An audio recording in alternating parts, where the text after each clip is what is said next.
Hi, and welcome to another episode of Why Australia. This is Lisa Rossmeissl, owner of Boomerang Escapes and certified Aussie specialist with Australia Tourism. I'd like to welcome all of those that have been joining me, and a big hello if you are new to catching my show for the very first time. The show typically airs on Sunday at 3 p.m. This is June 9th episode. I ran into some logistic error things, so it is coming to you recorded today for yesterday's episode. I did put a note out there on the Facebook page, so these you will always find on the Australia Travel Expert page, and they also live on my YouTube channel as well. So if you're looking for information on Australia, this is the place to come. Each week I am sharing with you destination knowledge, itinerary information, animals, all things Australia and why you should go there.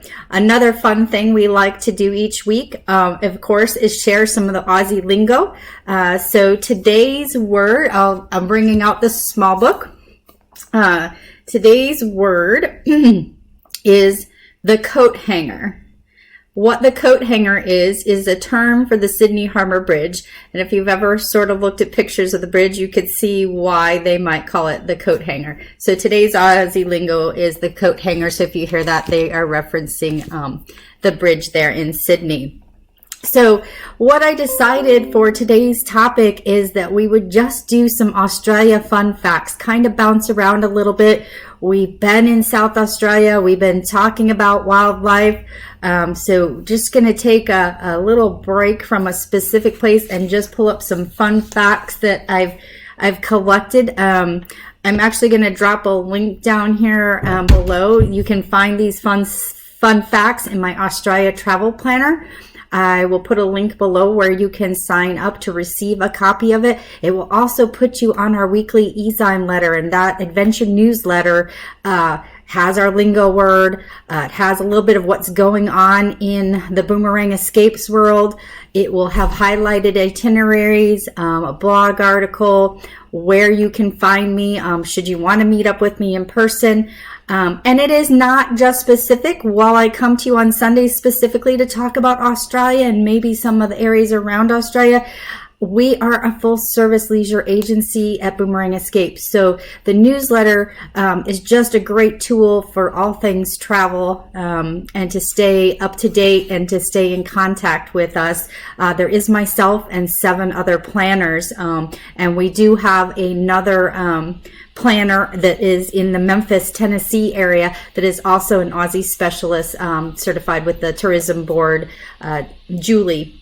So you will find her in our About Us page on our website.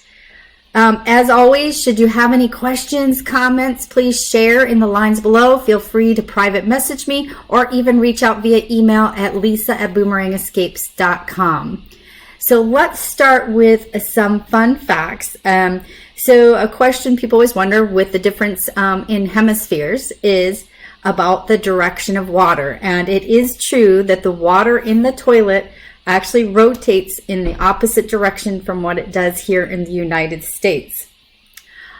Something else, and this is on the lines with the Aussie lingo, is jumper. Now, a jumper, you may think kangaroo, but actually when you hear somebody say they got to get their jumper, they are talking about a sweater.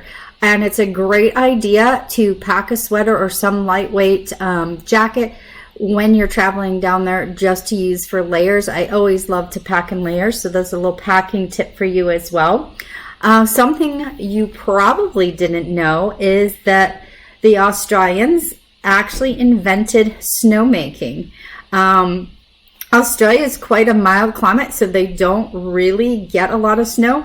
There is a mountain range here in Kosciuszko National Park in New South Wales, the Australian Alps. So they do get some snow there, and they do get some snow in Tasmania, but in general, they are not a snow destination, so thus they created snowmaking. So very interesting fun fact. Another one Now this is up north in Queensland. So way up here, we're going to be talking about this fun fact is that the Kuranda Scenic Railway takes you through the World Heritage listed site of the Daintree Rainforest. Now this is, if you do an experience up there in this particular area, in the Kuranda, you can use the train as an option for one of your ways for getting up into the rainforest or for coming back, or you could use it for both. But it's kind of nice to mix it up when you go to the rainforest and maybe do the train for one segment of transportation, and then they have a sky lift as well while you're there. So I personally like the train for the return trip after I've spent my hours up there exploring the rainforest, learning about Maori culture, or sorry, not Maori culture, that's New Zealand, learning about the Aboriginal culture, having some wildlife experiences as well. But that is a great thing, the scenic railway. Something you might not be aware of, or you might see, are termite mounds, and they can be quite large. You'll see these. You can see them in the rainforest. But an interesting fact about the termite mounds is that they face north and south. So check that out when you're down there. You'll see that they have a north and south facing direction. So another interesting fact, and this was a place that I got to go to last June. I'm missing actually this last past week. I was in Australia, wishing I was there now. But over here in Western Australia, the capital we have mentioned is Perth. Perth happens to have more millionaires per capita than any other city, and part of this was created back during the gold rush days. And so, but worldwide, Perth has more millionaires per capita than any other city. So cool fun fact. Another fun fact is that Port Lincoln in South Australia was where the movie Jaws was filmed. Now, if you're my time era, you were deeply affected by the movie Jaws.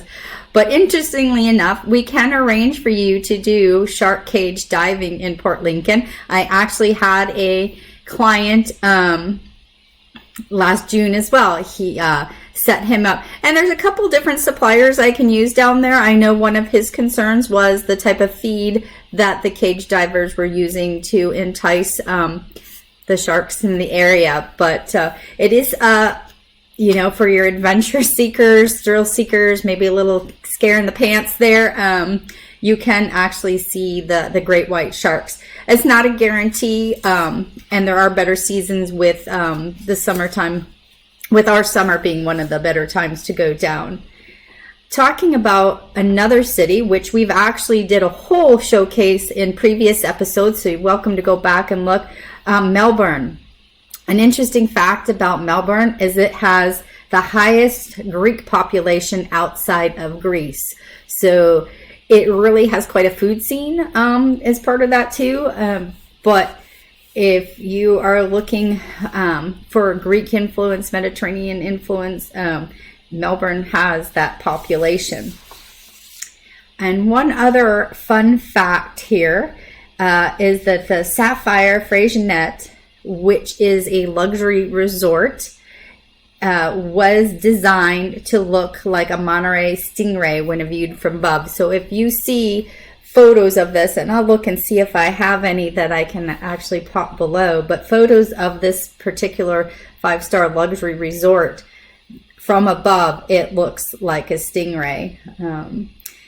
And that's my kind of fun facts for today, but I don't want to just leave you there.